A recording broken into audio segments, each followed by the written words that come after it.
স্বামী এবং স্ত্রী একসাথে করার মতো কি কি আমল রয়েছে? স্বামী এবং স্ত্রী দুজনে একসঙ্গে করার মতো আমল যদি বলি তাহলে বলবো সবর এবং শুকর। উভয়কেই সবর করতে হয়, উভয়কেই শুকর করতে হয়। জামাইটা যদি অমানুষ হয় বউ সবর করবে, আর বউটা যদি অমানুষ হয় জামাই সবর করবে। বউয়ের কিছু পেয়েছে ভালো, তাহলে জামাই শুকর আদায় করবে, আবার জামাইয়ের কিছু ভালো পাইছে বউয়ের শুকর আদায় করবে।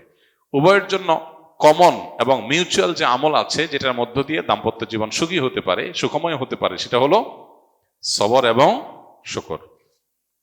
এর বাইরে আরো বহু আমল আছে যে আমলগুলো স্বামী স্ত্রী একযোগে করতে পারেন। যেমন সন্তানদের লালন পালন ক্ষেত্রে দ্বীনী তারবিয়ত দেওয়া, আল্লাহ ভীরু মুত্তাকি মানুষ হিসেবে গড়ে তোলা, ইমানদার হিসাবে গড়ে তোলা। এক্ষেত্রে স্বামী এবং স্ত্রীর উভয়ের একযোগে চেষ্টা করার ব্যাপার আছে। উপার্জন হালাল হওয়ার ক্ষেত্রে স্বামী স্ত্রী উভয়ের একযোগে আমল করার ব্যাপার আছে। স্ত্রী যেরকম তার স্বামীকে ডেডলাইন দিয়ে দিবে যে হালালের মধ্যে থাকতে হবে, এর বাইরে যেতে পারবা না, স্বামীও একই সাথে স্ত্রীকে বলবে এবং দায়িত্ব নিবে যে হালালের বাইরে তার পরিবারকে উপার্জন তিনি করে দিবেন না। এই জায়গাটাতে উভয়কে একযোগে কাজ করতে হবে। তাহলে পরিবারের সন্তানদের লালন পালন, দ্বীনী তারবিয়ত দেওয়া, হালাল উপার্জন, আল্লাহ যা হালাল দেন সেটা পরিমাণে কম হলে আমরা তুষ্ট থাকবো, অন্যদের সাথে নিজেদেরকে কম্পেয়ার করব না, এইসব বিষয়গুলোতে। এবং যদি নিজের জীবন সঙ্গীর জীবনে ভালো কিছু পাওয়া যায়, মুখে স্বীকার করতে হবে, তাকে থ্যাঙ্কস দিতে হবে, কৃতজ্ঞতা জানাতে হবে, তাহলে আল্লাহ খুশি হবেন। শুধু মনে মনে শুকর আদায় করলে হবে না। অনেক স্বামী আছে স্ত্রীর ভালো গুণ দেখে মনে মনে আলহামদুলিল্লাহ বলে, আল্লাহকে শুকরিয়া জানায়, কিন্তু বউর কাছে কিছু বলে না, বউরে দৌড়ের উপর রাখে সবসময়। অনেকে মনে করে যে দৌড়ের উপর রাখলে মহিলা মানুষ সোজা থাকবে, প্রশংসা করলে মাথায় উঠবে, এরকম চিন্তা অনেকে করে। এটা ভুল। মানুষের ভালো কাজের স্বীকৃতি পেলে মানুষ আরো ভালো কাজ করতে উদ্বুদ্ধ হয়। আর আল্লাহ তাআলা সেটাই নির্দেশ আমাদেরকে করেছেন। নবী সাল্লাল্লাহু আলাইহি ওয়াসাল্লাম বলেছেন, মাল্লাম ইয়াশকুরিন নাস লাম ইয়াশকুরিল্লাহ। যে ব্যক্তি মানুষের ভালো কিছু দেখার পর তার শুকরিয়া জানায় না, মানুষকে যে শুকরিয়া জানায় না, সে আল্লাহকে আলহামদুলিল্লাহ বললেও সেটা শুকরিয়া হয় না। এই জন্য শুধু আল্লাহকে আলহামদুলিল্লাহ বললে হবে না, মানুষকেও স্বীকৃতি দিতে হবে। এটা স্ত্রীর বেলায় প্রযোজ্য, স্বামীর বেলায় প্রযোজ্য। অনেক মহিলা আছে অন্যান্য মহিলাদের সাথে গল্প বলার সময় নিজের স্বামীর অনেক তারিফ করে, যে ভাই, আফা বা ভাবি, আমার বাচ্চার বাবার মতো ভালো মানুষ হয় না। আর আমি মুখ দিয়ে বলার আগে সব হাজির করে, বাইরে আরেকজনের কাছে চাপাবাজি করতে বেশ ভালোই লাগে, কিন্তু স্বামীরে সবসময় দূরের উপর রাখবে, তার সামনে তার কোনো স্বীকৃতি দিবে না। এই রোগ আছে অনেক মহিলার মধ্যে। একই কথা পুরুষের মধ্যেও, বাইরে যায় বউর রান্নার তারিফ করবে, চাপা পিটাবে, গলাবাজি করবে, তো বাসায় বউকে একটা বার সত্যটা স্বীকার করবে না যে আলহামদুলিল্লাহ রান্নাটা ভালো হয়েছে, বরং যতই ভালো হোক একটা দোষ বাইর করবে যে চাপে রাখি। এই পলিসিটা ভুল পলিসি এবং শয়তানি পলিসি। আর মুমিনের পলিসি হলো ভালো কোনো কিছু দেখেছে সাথে সাথে সে শুকরিয়া জানাবে। তো দাম্পত্য জীবনে স্বামী স্ত্রী উভয় মিলেমিশে করার মতো আমল হলো এগুলো। সবরটাও মিলেমিশে করতে হবে, শুকর, কৃতজ্ঞতা, স্বীকৃতি, সেগুলো মিলেমিশে করতে হবে। সন্তান লালন পালনের ক্ষেত্রে আল্লাহর ভয় তাদের মধ্যে জাগ্রত করা, তাদের মধ্যে ঈমানের বীজ বপন করা, তাদেরকে দ্বীন এবং তাকওয়ার উপরে গড়ে তোলা, এগুলোর জন্য স্বামী স্ত্রী উভয়ে সমান্তরাল ভাবে কাজ করতে হবে, উভয়ে মিলেমিশে আমলটা করতে হবে। কথা বুঝে আসছে?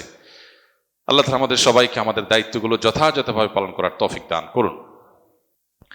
কোনো গায়রে মাহরামের সামনে হাত পা সব ঢেকে শুধু মুখ খোলা রেখে প্রয়োজনে তার সামনে যাওয়া যাবে কিনা? গায়রে মাহরামের সামনে আপনার পর্দা করতে হবে। এই পর্দার পরিধি কতটুকু, পর্দার সীমানা কতটুকু, এ ব্যাপারে আল্লাহ রাব্বুল আলামিনের যে নির্দেশ রয়েছে কোরআনে কারিমে, আল্লাহ সুবহানাহু ওয়া তাআলা বলেছেন, ওয়ালা ইউদিনা যিনাতাহুন্না ইল্লা মা যাহারা মিনহা। নারীরা তাদের সৌন্দর্যকে প্রকাশ করবে না, যেটুকু বাহ্যিক অংশ সেগুলো বাদে। এখানে বাহ্যিক অংশ বলতে কি বোঝানো হয়েছে?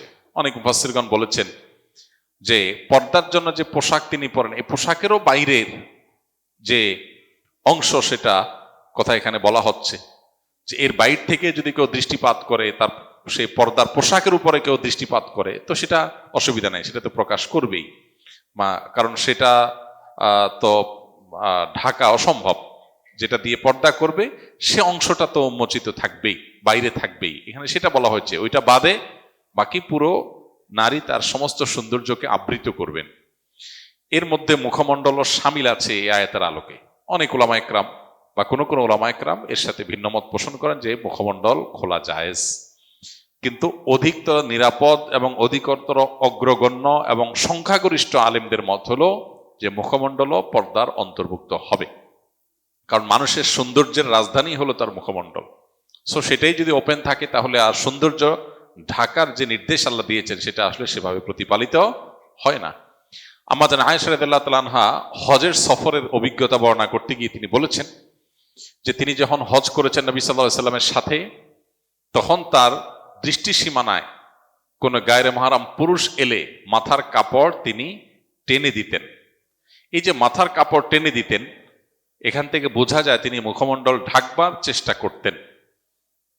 তো মুখমণ্ডল যদি পর্দার মধ্যে অন্তর্ভুক্ত না হতো তাহলে তিনি মাথায় থাকা কাপড় কেন টানতেন? এই আয়াত থেকে এই ঘটনা থেকে, হাদিস থেকে বোঝা যায় যে মুখমণ্ডলটা পর্দার অন্তর্ভুক্ত। এখানে ওলামাদের ভিন্নমত আছে। ওলামায়ে মুতাকাদ্দিমিন বলেছেন যে মুখমণ্ডল খোলা রাখতে পারবে। খোলা রাখা এক জিনিস আর প্রদর্শন আর এক জিনিস। মাথার কাপড় যদি টেনে দেন তাহলে নিচের দিক থেকে সেটা ওপেনই। আর আজকাল যেটা আছে যে এমন ভাবে হিজাব পরা হয় যে যেন মুখমণ্ডলটাকে আলাদা করে উপস্থাপন করা হয়, প্রেজেন্ট করা হয়, এমন ভাবে টাইট করে মাথার উপরে কাপড় বাঁধা হয়। তো মুতাকাদ্দিমিন বলেছেন খোলা রাখা জায়েজ। এখানে খোলা রাখা বলতে মাথার উপরে কাপড় টেনে দিলে, ঘোমটা যেটাকে বলা হয়, তার নিচের দিক থেকে খোলাই থাকে, কিন্তু আবার সেটা প্রদর্শনও হয় না। মুতাকাদ্দিমিন সেটাকে প্রদর্শন করতে বলেন নাই, খোলা রাখার অনুমোদন দিয়েছেন। তো এখন আমরা অনেকে সেটাকে প্রদর্শনের পর্যায়ে নিয়ে যাচ্ছি, যেটা আসলে শরঈ পর্দার যে আওতা আছে, সীমানা আছে, সেটার মধ্যে আসলে আসে না, প্রবেশ করে না। এবং সংখ্যাগরিষ্ঠ ইমামদের, আলেমদের মত, সারা বিশ্বের সংখ্যাগরিষ্ঠ আলেমদের মত যদি বলেন, বিশেষ করে উলামা মুতাখিরিন তাদের মতামত যদি বলেন এবং বর্তমান বাস্তবতা বলেন, তাহলে সব মিলিয়ে মুখমণ্ডলকে পর্দার আওতায় ধরাটাই হলো নিরাপদ। আখিরাতের বিষয়টা, জান্নাত জাহান্নামের ফয়সালা যেটার উপর নির্ভর করবে, এই ধরনের জটিল এবং গুরুত্বপূর্ণ ইস্যুতে একজন মুমিন, একজন মুমিনা তিনি ইহতিয়াত বা সতর্কতামূলক বা সেফ জোনে থাকার চেষ্টা করবেন। এখানে সুবিধা গ্রহণ করার মানসিকতা থাকা উচিত নয়। স্বামী স্ত্রী সবসময় ভালো এবং সুখে থাকার জন্য ইসলামী নিয়ম অনুযায়ী করণীয় কি? স্বামী স্ত্রীর দাম্পত্য জীবন সুখময় হওয়ার জন্য দুটি বিষয় সবচেয়ে গুরুত্বপূর্ণ। তার একটি হলো সবর, আরেকটা হলো শুকর। সবর এবং শুকর, সবর এবং শুকরের চর্চা যেই ফ্যামিলিতে যত বেশি হবে সেই ফ্যামিলি তত সুখী হবে। সবর এবং শুকরের চর্চা যে ফ্যামিলিতে যত কম হবে সে ফ্যামিলিতে সুখের পরিমাণ তত কম থাকবে।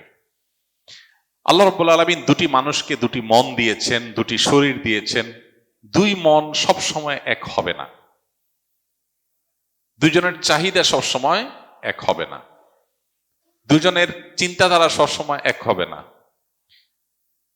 MBTI এর যে কোর্স আছে সেটা যদি কেউ করে থাকেন তাহলে মানুষের যে বিভিন্ন প্রোফাইল আছে, কেউ এক্সট্রোভার্ট, কেউ ইন্ট্রোভার্ট, বিভিন্ন রকমের আল্লাহ সুবহানাহু ওয়া তাআলা প্রোফাইল দিয়ে মানুষকে তৈরি করেছেন, সবাই একরকম নয়। এই কারণে স্বামী ও স্ত্রী উভয়কে এটা মাথায় রাখতে হবে যে আমার জীবন সঙ্গী বা জীবন সঙ্গিনী, তার সাথে অনেক বিষয় আমার ভিন্ন মত তৈরি হবে। আমি যেটাকে অনেক গুরুত্বপূর্ণ মনে করব তার কাছে এটা গুরুত্বপূর্ণ নাও মনে হতে পারে। বিধায় এক্ষেত্রে তাকে কনভিন্স করে নেওয়ার আগ পর্যন্ত সবর করতে হবে। একজন স্ত্রী তিনি তার স্বামীকে তার অভিভাবক মনে করবেন।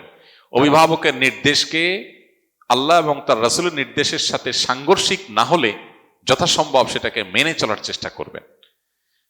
এই বিষয়গুলো যদি আমাদের মধ্যে থাকে, একজন স্বামী তিনি তার স্ত্রীকে সন্তুষ্ট রাখবার জন্য যত রকম ছাড় দেওয়া যায়, ধৈর্য ধারণ করা যায়, তার ভালো কাজের স্বীকৃতি দেওয়া যায়, এগুলোকে মেনটেন করে তিনি চলবেন। কারণ নবী সাল্লাল্লাহু আলাইহি ওয়াসাল্লাম বলেছেন, খায়রুকুম লি আহলি, তোমাদের মধ্যে কেউ তার স্ত্রীর কাছে বা পরিবারের কাছে যদি ভালো থাকে সে আল্লাহর কাছেও ভালো। অতএব পরিবারের কাছে ভালো হওয়ার প্রয়োজনে মুখ খারাপ করা যাবে না, সবর এবং ধৈর্যের খেলাপ পরিপন্থী কিছু করা যাবে না, উত্তম আচরণ প্রদর্শন করতে হবে।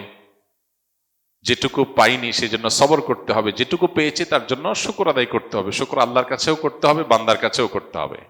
অর্থাৎ জীবন সঙ্গীকেও জানাতে হবে যে হ্যাঁ, তোমার এই জিনিসটাতে আমার খুব ভালো লাগে।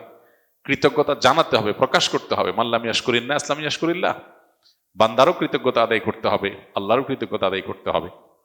এগুলোর মধ্য দিয়ে একটা সুখী পরিবার গড়ে ওঠে। আজ দিনই দিকটা আমাদের দুর্বল হয়ে যাওয়ার কারণে আমাদের দাম্পত্য সম্পর্কগুলো সব ঠুনকো এবং দুর্বল হয়ে গেছে। আল্লাহ তাআলা আমাদেরকে সুখী দাম্পত্য জীবন নসিব করুন।